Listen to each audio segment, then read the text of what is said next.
अस्सलाम वालेकुम। 10th class, आज आपका यूनिट नंबर है 10। उसका थ्योरम नंबर 1 हम करने जा रहे हैं, जो कि पेज नंबर है 190 पर। थ्योरम आपका ये है कि if a line is drawn perpendicular to the radial segment of a circle at its outer end point, it is tangent to the circle at that point. Theorem ये है कि अगर आप सर्कल जो है उसके आउटर जो है ना, बाउंड्री जो है, बाउंड्री की बात हो रही है, उस पर अगर कोई एक पॉइंट लेते हो तो एक लाइन अगर उसे टच करती हुई, छूती हुई गुजर जाए, वो लाइन उस सर्कल का टेंजेंट होती है। लेकिन उसके लिए कंडीशन या शर्त ये है कि वो सिर्फ़ और सिर्फ एक पॉइंट पर उसको टच करे। अगर एक से ज़्यादा पॉइंट पर उसको टच करेगी तो वो उसका टेंजेंट नहीं कहलाएगी। ठीक है, देखें कि यहाँ सर्कल है हमारे पास जिसका सेंटर ओ है, ओ सी इसका रेडियल सेगमेंट है, ए बी हमने वो लाइन ड्रा की है जो कि सर्कल की आउटर बाउंड्री पर जो पॉइंट सी हमने लिया है उसके ऊपर परपेंडिकुलर है। ठीक है, और जो है ना ये लाइन ओ सी रेडियल सेगमेंट पर क्या है, परपेंडिकुलर है।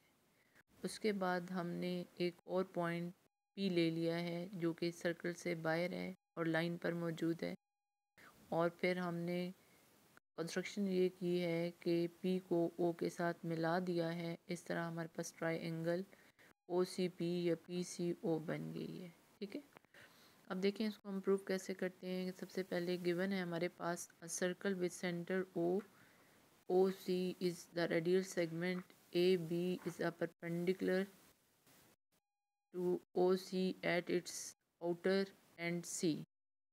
टू प्रूव, साबित हमने ये करना है कि ए बी, ये देखें ऊपर लाइन का साइन है, is the tangent to a circle at सी।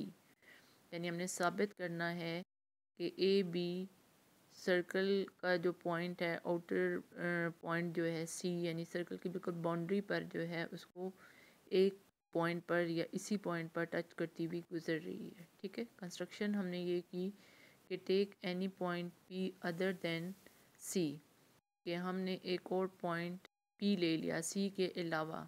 ठीक है, जो कि सर्कल की बाउंड्री से बाहर है। ठीक है, और लाइन ए बी पर है, और फिर हमने ओ को और पी को मिला दिया है। अब देखें प्रूफ में क्या है कि in triangle O C P measure angle O C P is equal to 90 degree. Reason क्या है कि ए बी परपेंडिकुलर है किसके, ओ सी पे, ये गिवन में है। यानी गिवन में हम कह रहे हैं कि radial segment O C A B पर परपेंडिकुलर है या ए बी ओ सी पर परपेंडिकुलर है। ठीक है, उसके बाद देखें कि नेक्स्ट जो चीज़ हमारे पास है कि measure angle O P C is less than 90 degree.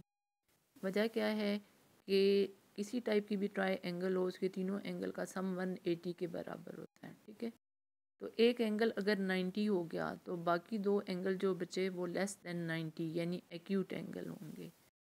तो रीज़न में हमने लिखा acute angle of right angle triangle. ठीक है, उसके बाद देखें कि हमने लिखा कि measure O P is greater than measure O C.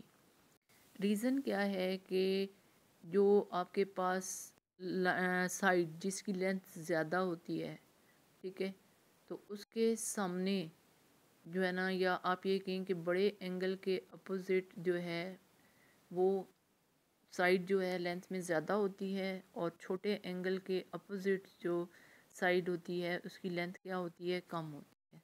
तो ये देखें, यही लिखा हुआ है कि greater angle has greater side opposite to it. तो लिहाजा 90 जो है उसके अपोजिट क्या बन रहा है, ओ पी बन रहा है। ठीक है, और एक्यूट एंगल जो हमने नाम दिया था ओ पी सी, उसके अपोजिट ओ सी बन रहा है, यानी कि side O P is greater than O C. तो ओ पी जब ओ सी से ग्रेटर हो गई तो दैट्स मीन कि ये सर्कल से बाहर है, क्योंकि आपको पता है कि सर्कल की बाउंड्री पर कहीं भी कोई भी पॉइंट हम लेते हैं, एक लें, दो लें, या जितने भी पॉइंट्स लें, जब हम उन्हें सेंटर से मिलाते हैं तो हमेशा उनकी लेंथ क्या होती है, इक्वल होती है।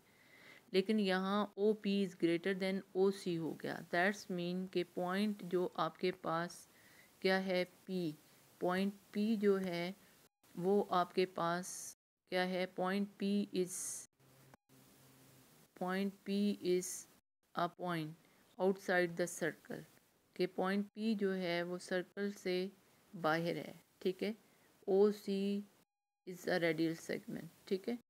तो every point on A B except C जो है आउटसाइड द सर्कल, के सी के अलावा कोई भी पॉइंट आप लाइन ए बी पर लोगे तो वो सर्कल से बाहर होगा।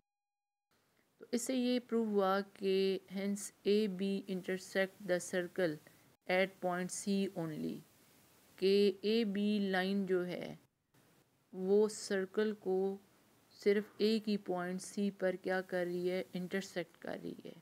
तो A B is the tangent to a circle at that point. That's mean कि जो आपके पास ए बी है वो इस सर्कल का क्या हो गया, टेंजेंट प्रूफ हो गया। मैं रिपीट करती हूँ कि टेंजेंट ऐसी लाइन होती है जो सर्कल को आउटर जो बाउंड्री उसकी होती है, बिल्कुल बाउंड्री के बाहर जो है ना टच करती हुई गुजरती है, उसमें से पास नहीं होती सर्कल में से, उसकी बाउंड्री को छूती हुई गुजर जाती है और सिर्फ एक पॉइंट पर। अगर एक से ज़्यादा पॉइंट पे करेगी तो ज़ाहिर बात है वो उसमें से पास होगी, टच करती हुई तो नहीं गुजरेगी, ठीक है। आई होप कि ये आपको समझ आ गया होगा।